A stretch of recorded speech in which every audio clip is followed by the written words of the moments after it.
지수를 싹 바꿔야 돼요. 근데 제 생각에는 우리 코스피 그 지수가 안 맞아. 이제는 섹터도 안 맞아요. 안 맞아. 이거 바꿔야 돼 지금. 저 이런 얘기 하시면 제가 거래소에 못 들어가요. 저는 동의하지 않았어요. 동의 안 하셔도 됩니다. 근데 유튜브 오늘 촬영한 게 그동안 했던 거에 제일 재밌는데요. 아 그래요? 이런 식의.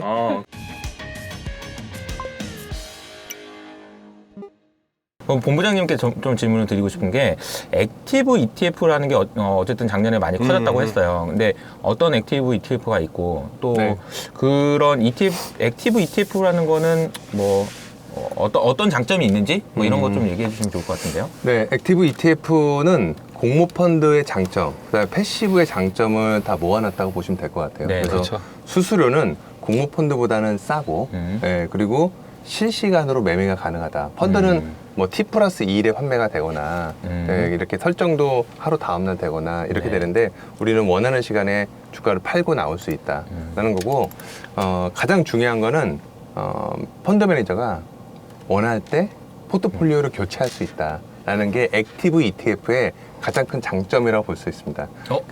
펀드 매니저가요? 펀드 매니저가. 액티브 ETF는 펀드 매니저가 그 펀드를 운용한다고 보시면 될 것 같고, 패시브 ETF는 뭐 일반적으로 1년에 2번 정도 리밸런싱이 있거든요.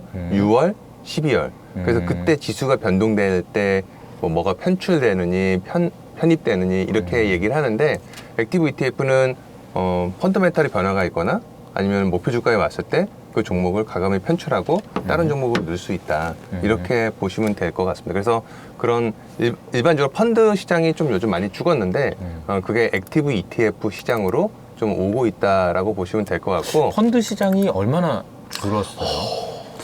혹시 이게 일단은 뭐 직관적으로 생각하실 직관적으로. 수 있는 게 지금 아마 1조를 넘는 보통 1조라는 숫자가 좀 상징적인 숫자니까 1조를 넘는 액티브 펀드는 몇 개 없죠.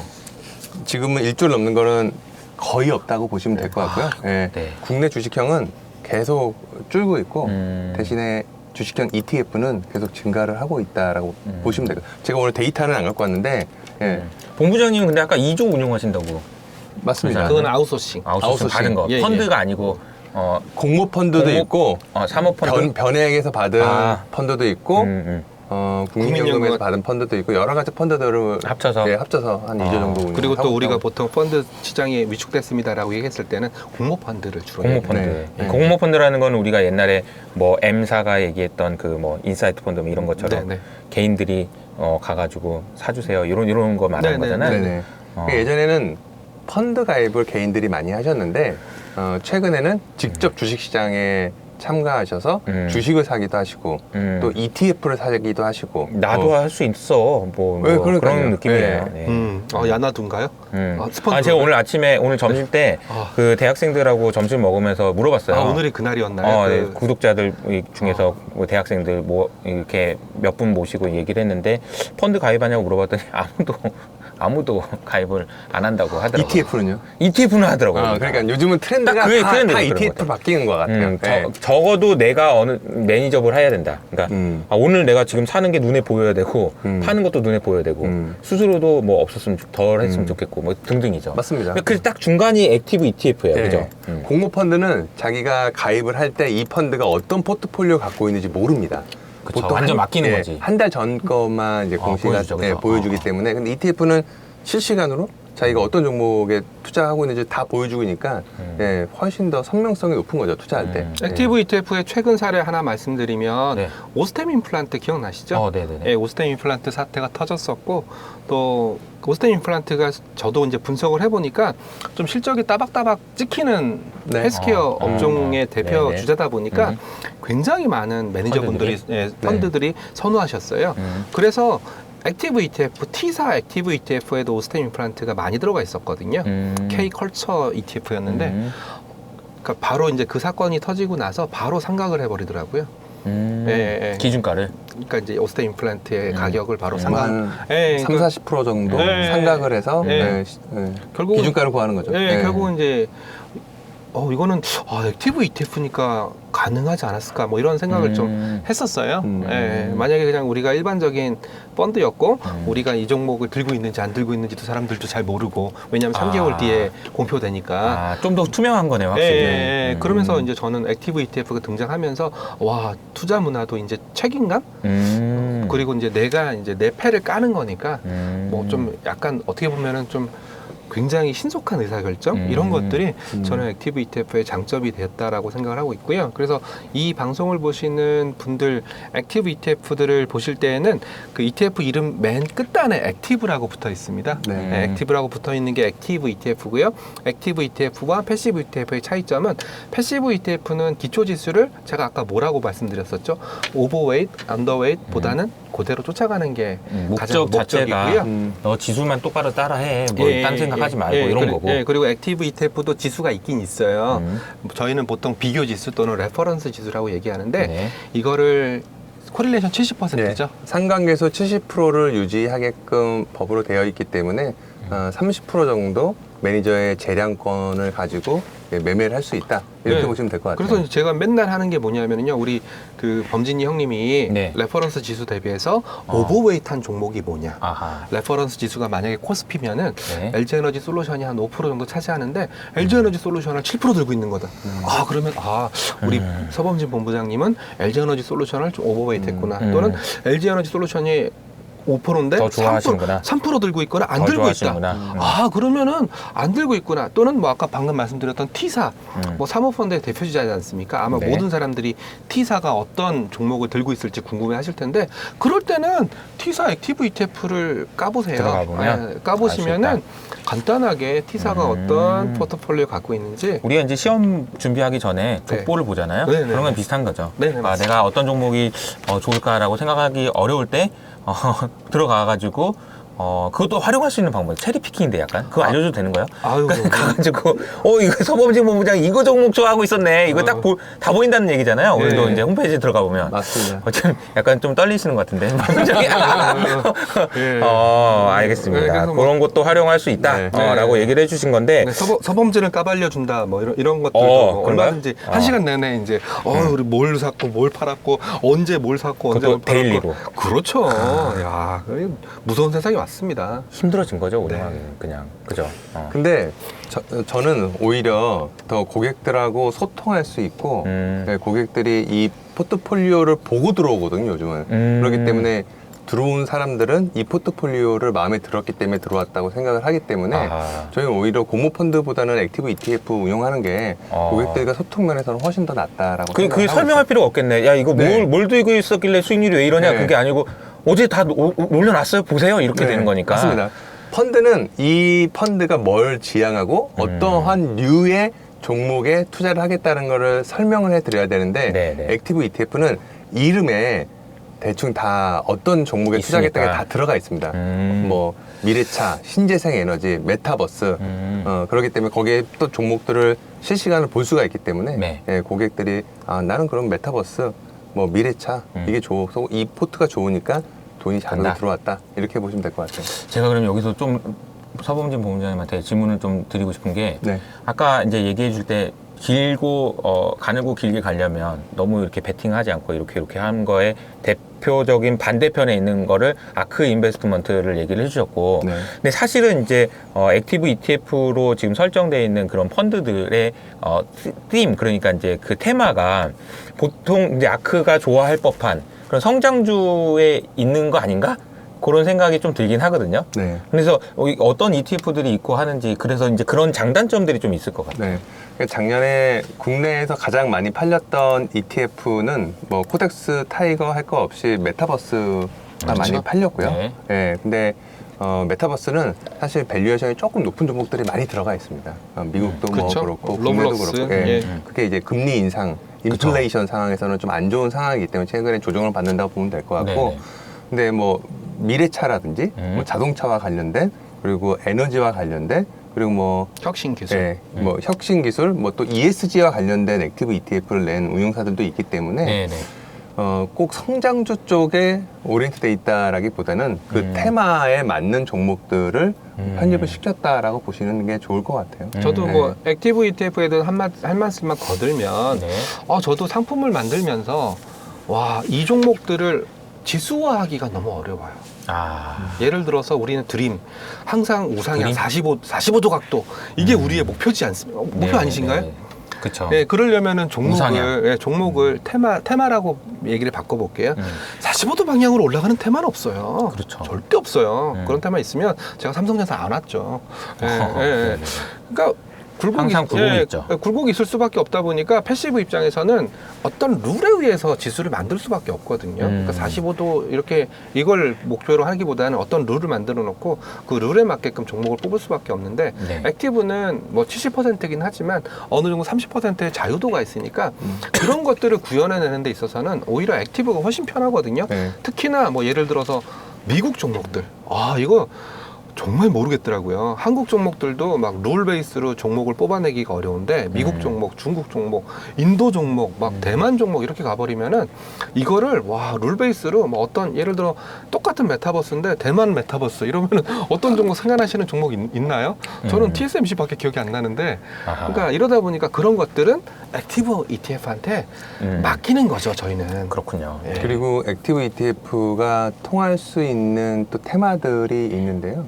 또 신사업이 또 빠르게 또 종목들이 빠르게 생겼다 없어졌다 하는 그런 성장 산업이라든지 IPO, 그런 IPO. 뭐 신규로 상장되는 종목이 있는 IPO 종목들이 있다든지 그런 데는 액티브 ETF는 출시될 때 상장될 때 바로 편입을 시킬 수도 있고 만약에 좋아서 투자를 했는데 이 기업의 기술이 1년 후에는 또 이제 낙오가 될 수가 있기 때문에 그렇죠. 그런 기술들은 또 종목들은 또 바로 편출이 가능하고 그렇기 때문에 성장하는데 종목들이 자주 변하는 거나 신규 기업들이 많이 상생하는 그런 테마는 액티브 ETF로 투자하는 게 더 맞다라는 생각이 듭니다. 그러면 어떤 ETF들이 있어요? 액티브 ETF, 삼성 액티브 자산운용. 액티브 자산운용? 그 액티브 자산운용에서는 K 시리즈가 있어요. K 시리즈. 그러니까 코덱스의 K가 아니라 코리아의 K고요. K 메타버스 액티브가 한 4천억, 4,100억 그 정도 사이즈로 액티브 ETF 중에서는 사이즈가 제일 크고요. 그리고 K 미래차. 미래차 역시 모빌리티 너무 좋아하세요. 모빌리티 정말 좋아하시고요. 그리고 이노베이션. 네. 그러니까 아까도 성장 이런 걸 말씀하셨으니까 이노베이션 그리고 한국 메타버스가 있으니까 신재생 에너지도 있습니다. K 신재생 에너지. 신재생 에너지는 수소, 태양광, 풍력, 2차 전지, 신재생 에너지에 대한 종목들을 포함시킨다고 보시면 될 것 같고요. 그래서 지금 말씀드렸던 미래차, 뭐 신재생 에너지, 메타버스 같은 경우 다 보면 향후 한 4, 5년 정도는 지속적으로 성장할 수 있는 그런 산업이다라고 보시면 될 것 같아요. 그렇습니다. 그리고 너무 이제 코덱스만 얘기하면 또 유튜브 보시는 분들이 이호석 뭐 코덱스 바 아니냐 뭐 이렇게 또 욕할 수 있으니까 그거는 아닌 걸 아실 거예요 아마. 아닌가요? 제가 그래서 뭐 타사 얘기도 잠깐만 드리면 메리츠 누구죠? 존니. 네, 메리츠에서 두 종의 액티브 ETF가 있고요. 네. 스마트 커머스, 커머스 좋아하시고요. 그리고 테크, 미디어, 텔레콤, TMT라고 불리우는 두 종의 ETF가 있어요. 그래서 존리 회장님의 철학, 투자 철학과 맞나 안 맞나? 뭐 저는 뭐 약간 잘 모르겠고요. 그리고 또 강방찬 회장님의 뭐가 있죠?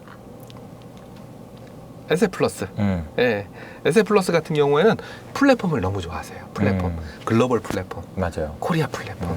그래서 이런 것들을 뜯어보시는 것도 삼성자산은 방금 설명했으니까 뭔가 드림, 성장 또는 45도 이런 걸 추구하는 하우스 맞나요? 저희는 45도라고 보기 좀 그렇고 지속적으로 지속 가능한 지속 가능한 성장 테마. 그래서 제가 보기에는 개인 투자자들이 뭐 지금 주식시장이 뭐 금리 인상이나 인플레이션 때문에 안 좋잖아요. 쉽지 않죠. 그렇죠. 그리고 특히 5월달에 뭐 빅스텝을 할지 자이언트 스텝을 5월 할지 2일인가 5월 3일 날 3일. FOMC 회의가 네. 있어요. 네. 근데 제가 그때 뉴욕에 있습니다. 뉴욕. 실시간으로 방송하시는 현인들 현인을 만나고 그리고 이제 뉴욕으로 넘어가서 네. 뉴욕 연준 앞에서 한번 FOMC를 인터뷰 그거 해볼까? 오. 아무튼 5월 FMC 회의는 아마 그렇게 되지 않을까 싶어요. 토피디님도 가시나요? 토피디님? 아니요, 토피디님은 이제 네. 못 가시고 제가 이제 가서 이제 핸드폰 들고 뉴욕 연중 근처에 있는 스타벅스에 들어가서 하든지 뭐 아무튼 그래야 되지 않을까. 그럼 그런 토피디님은 생각을 그거 해가지고 한국에서 그렇죠, 편집하느라고 토 나오는 거 아니에요? 아니 진짜 이게 지금 이거 뭐 하시는 거예요? 네, 참고로 저 피디님 성함이 톤이어가지고. 네네 알겠습니다. 그럼 이번에 오바마 현인 네네네. 워렌 버핏도 볼 수 있겠네요. 보러 가는 거예요. 네. 저희 이제 그 단태님이랑 같이. 오. 저도 매니저 하면서 네. 거기에 가는 게 저의 꿈이었거든요. 정말요? 근데 이게 가기가 쉽지 않더라고요. 저는 꿈이 다릅니다. 저는 그 강남역의 현인 서범진 본부장님이 그 강남역에 있는 호프집에서 이제 중간에 끊어야 되는 거 아니에요? 아니, 유머를? 아니 네. 가는 네. 제가 처음에 제가 경고를 미리 해드리길 네. 잘한 것 같다는 생각도 네. 듭니다. 네, 강남역 밤사에서 네. 서범진 본부장님과 함께. 네. 네. FMC 얘기하다가 죄송합니다. 그래서 FMC 회의도 있고 금리 인상도 있고 빅스텝도 있고 그래서 주식시장이 좋지 않아요. 네. 그래서 근데 주식시장이 5월 달까지는 굉장히 흔들릴 것 같은데 또 이렇게 금리 인상하고 QT 시작을 하면 일정 부분 불확실성은 해소가 되기 때문에 그 다음은 또 안정화될 수 있는 가능성도 있기 때문에 제가 보기에는 6월 이후에 장이 만약에 좀 안정화되면 반등하면 그때 여름 3분기에 뭐가 좋을지를 생각을 하셔가지고 조정받을 때 좀 매수를 해놓으시면 3분기 올라갈 때 그거를 좀 약간 향유하시는 방법도 좋을 것 같다라는 생각이 듭니다. 지금 사실 근데 제가 들어보면서 느끼는 거지만 사실 저도 작년에 그 애널리스트 하면서도 네. 5월인가 그때부터 제가 엄청 좋게 보면서 막 세게 밀었던 숏캐시를 빼면서 조금 애매하다. 그래서 가을 지나면 하자라고 얘기하다가 가을 지났는데 내년에 하자. 자꾸 이게 뒤로 늘어지는 것 같아요. 그래서 방금 말씀해 주셨지만 원래 저도 한 3월 지나면 FMC 끝나면 괜찮지 않을까 그랬는데 또 5월, 6월 맞습니다. 계속 지연돼가지고 좀 지쳤어요. 근데 네. 좀 지친 부분이 있는데 반대로 생각하면 너무 지쳐가지고 또 바닥에 있는 것 같기도 하고 어쨌든 반등은 언젠간 할 테니까 그걸 대비하기 위해서 3분기, 4분기 혹은 하반기 내년에 좋을 건 뭐가 있냐라고 생각하고 하면 좋겠다라고 생각하시고 본부장님 같은 경우에는 아까 미래차 자동차가 1분기를 바닥으로 2분기, 3분기 실적들이 그냥 생산이 올라올 걸로 저희는 보고 있고요. 좋아질 테니까.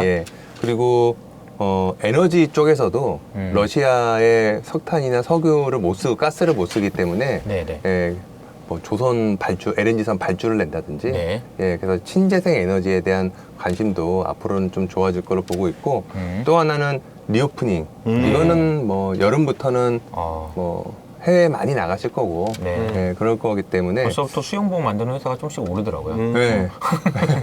항공권 가격도 계속 오르고 있는 것 같더라고요. 그래서 뭐 3분기를 봤을 때 좀 확실하게 좀 좋아질 것 같다라는 그런 테마나 업종이 있으면 이번 5월 달에 좀 장이 흔들릴 때 좀 매수를 하는 것도 하나의 방법이 아닐까라는 미리 생각. 좀 대비를 해놔라는 측면이네요. 그것만 하나 좀 얘기해 주시면 좋을 것 같아요. 미래차 왜 좋아하시는 건지. 저는 차는 앞으로 자율주행으로 컨셉이 바뀐다고 보고 있고 자율주행을 하면 그 안에서 엔터테인먼트라든지 여러 가지의 산업들이 또 태동을 할 거라고 보고 있어요. 그래서 자동차 섹터에만 투자를 하면 우리가 자동차, 뭐 부품주 뭐 이런 것만 투자를 하는데 저희는 약간 자율주행과 관련된 뭐 카메라 업체라든지 뭐 LG 이노텍 그리고 해성 DS 뭐 그런 것도 있고 이번에 좀 괜찮은 현대 오토에버 오토에버도 OTA를 하면서 구독 서비스를 앞으로 할 가능성이 많이 있기 때문에 그렇게 자동차의 컨셉이 바뀔 때 수혜를 볼 수 있는 수혜를 볼 수 있는 그런 기업들도 뭐 포함을 하고 있다라고 보시면 될 것 같아요. 자율주행 그러면은 일단 테슬라가 먼저 생각나긴 하지만 테슬라만 하는 건 아니고 다른 회사들도 자율주행을 할 테니까 그 과정에서 수혜를 볼 수 있는 그런 기업들이 사실 자동차 부품 회사거나 자동차 회사로 인덱스는 안 되어 있지만 우리는 편입할 수 있다 이런 거네요. 네, 맞습니다. 그러니까 우리가 보면은 자동차 인덱스 이래 버리면 거기는 이게 이런 종목들이 들어갈 수가 없잖아요. 들어갈 수 없습니다. 자동차나 부품 업체들만 다 들어가 있기 때문에 뭐 자동차가 좋아지는 면도 있긴 하겠지만 저희는 좀 더 알파 수익을 내기 위해서 IT 업체 중에서도 카메라나 이런 자율주행과 관련된 종목들에 대해서 저희가 편입을 시켜놓으면 거기서 또 알파가 생길 수 있다고 생각하고 조금 더 자유로운 아이디어들이 좀 네. 버무러져 있다 네. 이렇게 볼 수 그렇죠. 있겠네요. 이 방송 보시는 분들은 이제 느낌이 오실 텐데 만약에 제가 방금 아이디어 갖고 ETF를 만든다면은 저는 코덱스 자동차 끝이에요. 네, 코덱스 자동차 만들어 놓고 끝이에요. 아니면 코덱스 자동차라는 인덱스가 있으니까 네, 네, 그 네. 인덱스를 따라하는 패시브 펀드는 만들 수 있지만 이런 ETF를 아이디어를 만들 수 이런 있지만 이런 아이디어는 녹일 수가 없다. 없는 거죠. 아니면은 코덱스 전장 부품을 만들어서 전장. 그래서 뭐 오늘도 LG 마그나가 또 계약을 했지 않습니까? 네. 이런 종목들을 담아야 되는데 그러려면은 이제 ETF는 한 가지 아셔야 돼요. 상장 상품입니다. 상장 심사를 받아서 거래소에 상장 심사를 받아서 올리게 되는데요. 네. 빨리빨리 되지 않아요. 네, 네. 3개월에서 6개월 걸려요. 지수를 싹 바꿔야 돼요. 근데 제 네, 생각에는 네, 네. 늘 제가 말했지만 우리 네. 코스피 그 지수가 네. 안 맞아. 예, 예, 예. 화학 뭐 이런 거 이제는 섹터도 안 맞아요. 안 맞아, 안 맞아. 네, 안 이거 맞아요. 바꿔야 네, 돼, 지금. 네. 저 이런 얘기 하시면 제가 거래소에 네. 못 들어가요. 네, 제가 얘기했잖아. 형님 아무나 이거 동의하지 마세요. 저는 동의하지 않았어요. 동의 안 하셔도 됩니다. 네, 네. 아니 이제 싹 바꿔야 돼요. 싹 거래소 바꿔. 너무 잘하고 있습니다. 싹 바꿔야 거래소 돼. 최고. 왜냐면 너무 오래됐어. SKC는 화학 업종이거든요. 그러니까. 네, 그 화학 애널리스트들이 다 커버해요. 근데 사실 이제는 동박 업체, 2차 전지 업체로 변했기 때문에 그러니까. 네, 그런 건 다시 좀 섹터를 SK 이노베이션도 그렇고. 맞습니다. 막 그런 회사들이 사실은 지금 기존에 있던, 그러니까 회사 자체가 완전 바뀌고 있는 거잖아요. 회사 자체가. 그래서 이게 많은 이슈가 된다고 저는 생각합니다. 굉장히 좋은 지적을 해주셨는데요. 방금 이호성님께서 말씀해주신 게 테마예요. 테마. 그러니까 소위 말하는 ETF는 크게 보면 액티브와 패시브로 나눌 수가 있고요. 패시브 ETF에는 세 가지가 있어요. 대표 지수, 섹터, 그리고 기타 등등으로 나눌 수가 있는데 그 테마 지수라는 게 기타 등등에 들어가는데 방금 얘기했던 게 테마 지수예요. 지금 테마 지수라는 건 뭐냐면 지금 신사업을 하고 있지만 매출액이 미미하거나 네. 전체 매출액에 비해서 손톱만큼 있을 때 아하. 이럴 때는 업종 지수에서는 그걸 잡아낼 수가 없거든요. 그렇네. 네, 근데 이게 자꾸 커져가지고 그 전체 업종 매출액의 그 회사 매출액의 일정 부분 이상을 차지해야만 섹터에 들어갈 수가 있어요. 그렇군요. 네, 그래서 저희는 테마 지수를 뭐라고 정의 내리고 있냐면 지금은 미미한 매출을 기록하고 있지만 언젠가는 네. 상당한 매출이 발생할 걸로 기대되는 그 트렌드를 테마라고 불러요. 그렇군요. 그래서 2차 전지 ETF도 지금은 2차 전지 그러면 누구나 다 모든 국민이 다 아는 섹터에 버금가는 상품이 됐지만 2년 전에 나올 때까지만 해도 그 정도 아니었어요. 그래서 지금 이 방송 보시는 분들은 반드시 테마와 섹터는 구분하셔야 된다. 네, 그리고 섹터라는 것은 또 이제 글로벌 스탠다드가 있어요. 긱스 많이 쓰시죠? 네. 네, 그게 글로벌 스탠다드인데 또 긱스가 또 한국에는 안 맞아요. 네, 한 긱스 기준을 참고로 긱스는 S&P랑 MSCI가 반반 출자해서 만든 회사예요. 안 맞아요. 또 긱스 기준을 또 한국에 대입하면은 삼성전자가 대표적인 케이스인데 삼성전자가 반도체의 IT예요. 반도체? 네, 근데 IT로 돼 있어요, 긱스에는. 네, 그러니까 뭐 코덱스 반도체 이런 데는 삼성전자 안 들어가 있어요. 네. 네, 그런 것들이. 그러니까 저기 형님이 그거 네. 초이 인덱스 이런 거 만들어요. 근데 코스피 초이 인덱스 아무도 안 쓸려나? 아니 안 써요. 네네네. 네, 그래서 이제 여기서 이제 중요한 포인트가 나와서 제가 좀 말이 좀 길었는데요. 섹터라는 것은 매출액 기준으로 그 회사의 매출액 기준으로 매출액이 어디서 나왔냐? 매출액이 많이 나오는 쪽으로 이제 아무래도. 기울 수밖에 없기 때문에 요즘처럼 기업들도 많이 다변화되고 있지 않습니까? 이제 맞아요. 뭐 예를 들어서 하이브 같은 회사가 이제 엔터테인먼트 기업인가요? 아니잖아요. 이제 메타버스라든지 플랫폼으로 갈 수도 있는 거잖아요. 네, 그런 것처럼 섹터는 좀 정적이기 때문에 시대의 변화를 못 잡아내요. 그러다 보니까 요즘 테마 ETF 이렇게 얘기가 나오는 거고요. 뭐 미국에서도 마찬가지예요. 미국에서도 제가 엊그제 아이시어스 만났거든요. 네. 아이시어스 블랙락 아이시어스 만났는데 아이시어스는 글로벌에서 넘버원 ETF 운용사거든요. 걔들도 테마를 고민하더라고요. 그럼요. 그게 신상품이잖아. 그들 네. 입장에서는 ETF를 만들어서 팔아야 되는 입장에서 신상품을 만드는 거니까. 네. 저는 안 할 줄 알았거든요. 넘버원인데 뭐하러 테마 요만한 것까지 뭐하러 침범하려고. 어떻게 보면 ESG가 거기서 만들어지고 시작된 테마라고도 볼 수 있잖아요. 그렇죠. 네, 그러니까 하나의 섹터에만 투자하는 시대가 좀 지나간 것 같고 두세 개의 섹터에서 장점이 있는 종목들을 모아서 테마 ETF 이런 것들이 앞으로는 좀 많이 출시될 거라고 보시면 될 것 같아요. 네. 그러니까 저도 생각을 해보면 과거랑은 투자 환경도 많이 바뀌었다라는 걸 많이 이해를 하셨을 것 같고 그러다 보니까 이제 실제로 운용하시고 운용사에서도 이제 살 길을 찾아야 되니까. 그렇죠. 그 중에 이제 나온 게 이제 액티브 ETF와 같은 그런 상품이고, 네. 그런 상품이 나와서 그 상품에 투자하라 마라가 아니고 이 상품이 나온 걸 가지고도 우리가 얻을 수 있는 인사이트들이 굉장히 많지 않나. 그렇죠. 네. 그렇죠. 그런 생각이 좀 듭니다. 네. 각 회사에서 액티브 ETF를 이렇게 출시를 하고 있는데 자기네들이 보기에는 이 테마가 앞으로는 좋을 거라고 생각하는 그런 액티브 ETF를 출시하고 있기 때문에 뷰가 반영돼 있는 네. 거죠. 그래서 출시될 때 이건 어떠한 테마를 좋아하고 여기는 어떤 종목이 들어가 있는지 한 번씩 체크해 보시면 뭐 개인 종목을 투자하시는 투자자들도 도움은 많이 될 거다라고 보고 있습니다. 그리고 종목을 보시는 방법은요, 여러분들 쓰시는 HTS에 들어가셔서 보통은 주식 현재가에 ETF를 쳐보시는데 그러시면 안 되고 ETF 현재가라는 화면이 따로 있을 거예요. 그래서 ETF 현재가라는 화면에서 그 종목을 치시면은 PDF, 포트폴리오 데포지 파일이라는 PDF 메뉴가 있어요. 그래서 그거를 클릭하시면 그 어제자, 전일 종가 기준으로 갖고 있는 종목들의 그 프로파일이 나오니까 그걸 확인하시고, 그리고 아마 날짜별로도 조정하실 수가 있어요. 만약에 내가 작년 이맘때쯤 이 ETF가 뭘 갖고 있었지, 날짜를 바꾸시면 그것도 다 나와요? 네, 그것도 다 나오니까. 그리고 또 완전히 다 공개되는구나. 네, 그리고 그거를 간단하게 엑셀로 다운 받으셔가지고요, 레퍼런스 지수가 만약에 코스피 200이다. 네. 그러면 코스피 200도 그 다운받을 수 있는 게 어떻게 다운받을 수 있냐면 코덱스 200을 다운받으시면 되거든요. 코덱스 200의 PDF를 다운받으면 이게 코스피 200이고, 그리고 액티브 ETF의 PDF를 다운받으면 요거를 비교해 보시면 돼요, 엑셀로.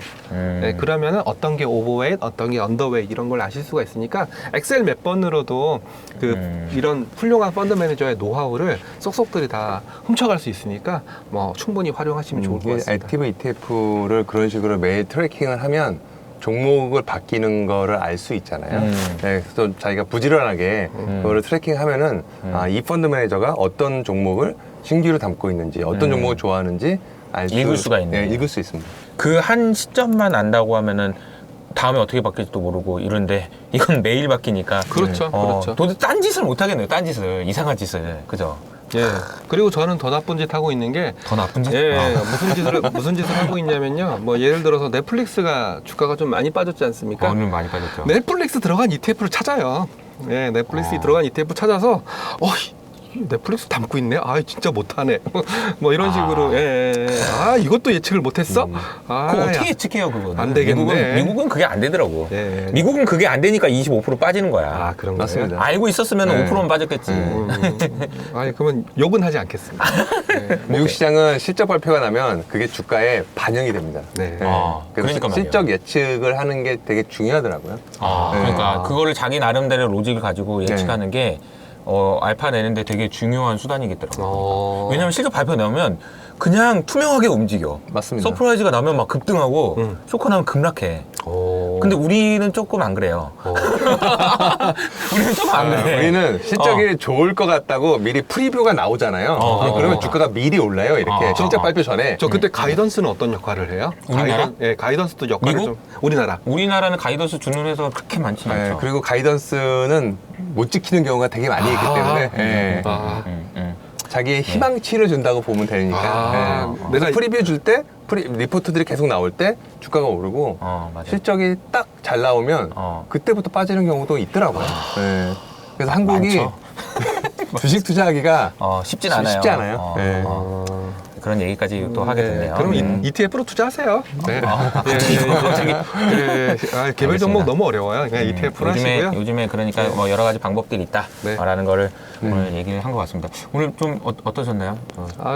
재밌게. 아마 그 서범재 본부장님도 그렇고 저도 그렇고 아마 못 전달해드리는 내용도 많아요.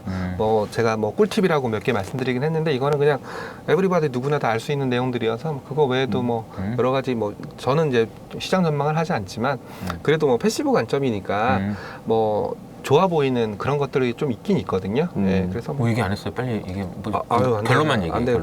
여기서 또 1부에 3% 가서 얘기하는 거 아니에요? 아니요. 이제 1부에서 끝내도록 하겠습니다. 투비 컨티뉴 또 여러와 같은 또 좋아요 눌러주시면 뭐 제가 또 나오겠다. 강남역에서 또 우리 강남역의 현인을 모시고 네네. 제가 나중에 강남역에 한번 놀러 가도 돼요. 방과 음악 사이에서. 방과 음악 사이에서. 저는 오늘 네네.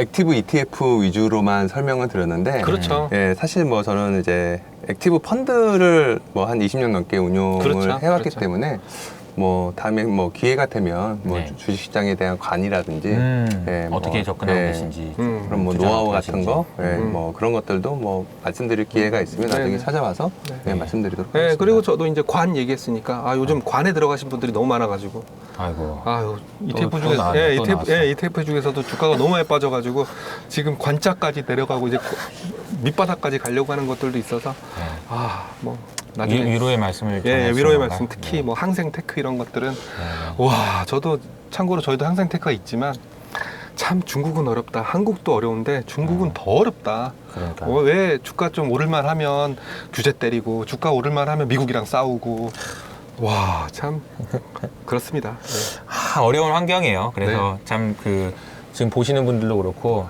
이제 요새는 너무 지쳐가지고 나 안 할래 이런 분들도 많아요. 근데 그러지 마시고 어떻게든 이 뭐 미래를 보고 해야 되는 거거든요. 어려울 때일수록. 저희 앞에서 미래 이런 얘기 하시면 안 됩니다. 네, 저는 삼성입니다. 네. 그렇다고 삼성을 보고 하라고 할 수는 없잖아. 진짜.